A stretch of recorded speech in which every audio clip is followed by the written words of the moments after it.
So, having a conversation with this dude talking about how the founding fathers were Christians and they made a deal with God and all this silly shit. And that the founding fathers were Christians. It's not true. They were not Christians. Only 30%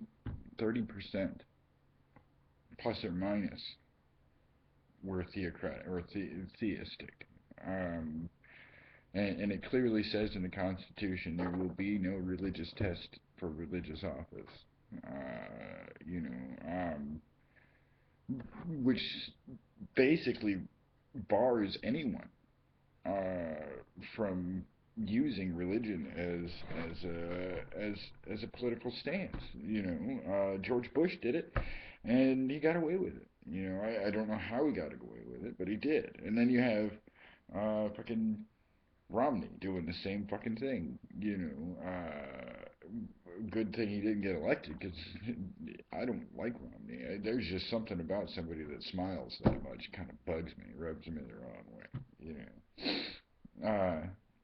But you got to understand that when you listen to ignorant assholes talking about what they think about the past, as opposed to actually showing you documented, you know, um, literature, uh, uh, you know, as it was passed down in written tradition from historian to historian and improved upon by given the light of new evidence and whatnot. Um, you got to understand you don't know what you're fucking talking about if you're just talking about something somebody told you. I don't know anything. In fact, nobody does. But I'm not going to claim to be this great. I'm not highly educated. But I can understand. I can separate reality from from what I think reality is. As opposed to the reality that somebody points out to me and the reality that I can infer for myself. Duh. It's that simple. You know, um, you have these people that live in communities where they're told how to think and they're told how to read the Bible and they're told how to interpret the Bible instead of just interpreting it for themselves and then taking what they can learn from it and then moving on. That's fucking silly. To stay in that fucking book and act like that has anything to do with reality, anything at all whatsoever, with modern society. It doesn't have anything to do with modern society. Otherwise, we'd still be stoning people in this country, which we don't do. Yes, kids throw rocks at each other. It happens. Excuse me.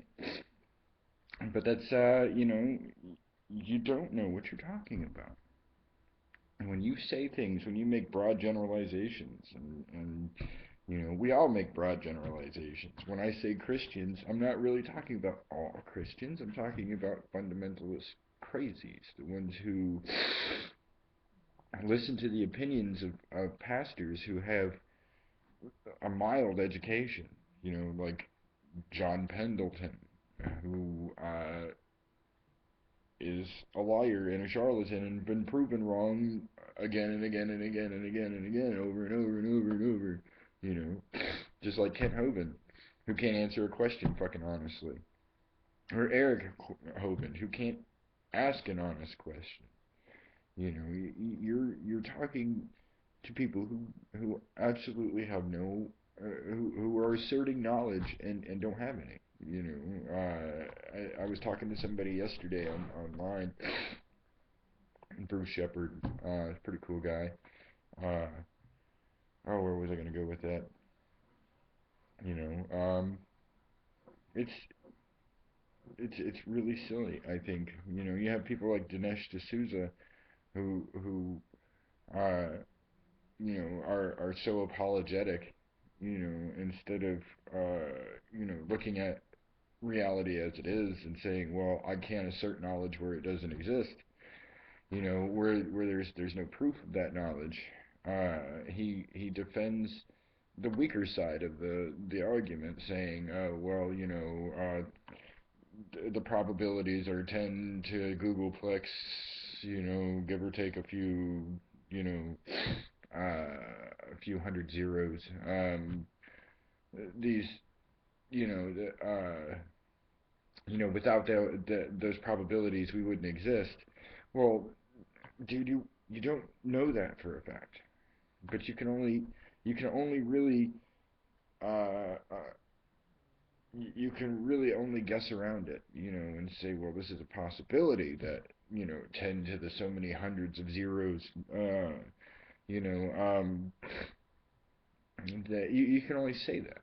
You can't prove that. That's unprovable. It's like I said to the dude the other day. There are questions that you ask that cannot be answered. They're not supposed to be answered. In the Zen traditions, they ask you a question, and it's not a question that's easily answered. Like where's the root of knowledge for you? That kind of question. Where do you get your knowledge from? Not in the sense of like going to school and reading books and things like that, but where does knowledge come from? Silly questions like that. And so you have the Zen acolyte who's sitting there staring at the floor, thinking on that one question, ignoring all other thoughts, just thinking on that one question until it drives him fucking absolutely insane, and then bam, there it comes. The answer's there. When you go out of your head, you fully understand sanity. You have to go crazy before you understand what sanity is. If you go through the four pillars of Zen, or at least Dukkha, Sukha, and Ananda, the three tenets of Buddhism, sweet, sour, and liberation, polarity, and all that stuff. You have to have sweet in order to understand sour, and you have to have sour in order to understand sweet, and understanding the polarity between the two frees your mind. It really does. Because you concentrate on things. And I told somebody one time, I said, you know why you're depressed? He said, why? Is it because you're concentrating on not being depressed? That's the human mind for you. You feel pain in your stubbed toe because you're trying to ignore the pain in your stubbed toe, and that's a universal truth. Not necessarily the truth, but it's a universal truth. Because you feel the pain, you concentrate on it. You concentrate on not feeling it, so the pain increases or continues. Because your brain is functioning, focusing on that part of your body and focusing on not feeling that part of the body because of your decision not to want to feel that pain. That's that's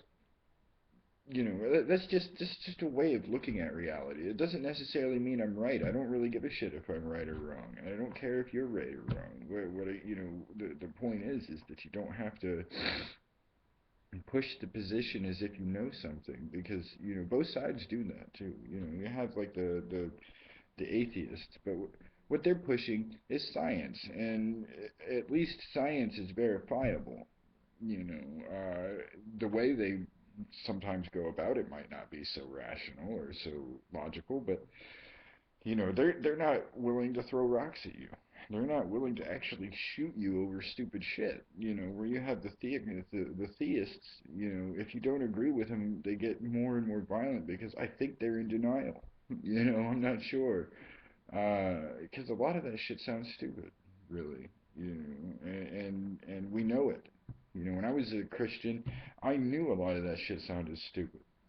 And I followed the pack mentality for so many years and was told, well, you can't contest that information. And I took it as being gospel truth, as being the absolute truth, but it's not. I got to go to college and read about the Upanishads and read the Upanishads and the Rig Veda, and got to read about the tenets of Buddhism and what they mean, and I got to read about angels and demons, and I got to read about the the deeper meanings is they were uncovered by the philosophes in the 1700s. You know, it's really um, silly that you're going to cling to 2,000-year dead principles.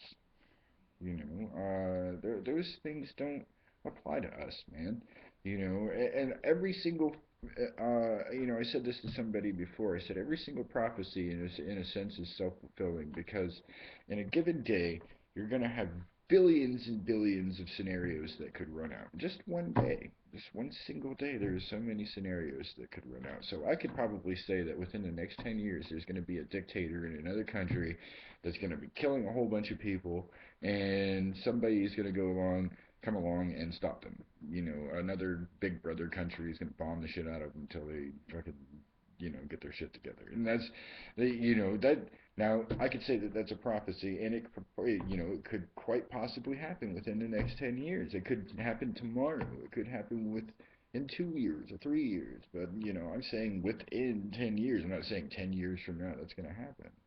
But that's a self-fulfilling prophecy because you know that's exactly what's going to happen because people are fucking assholes and they want everyone to agree with them, especially in a theocratic society.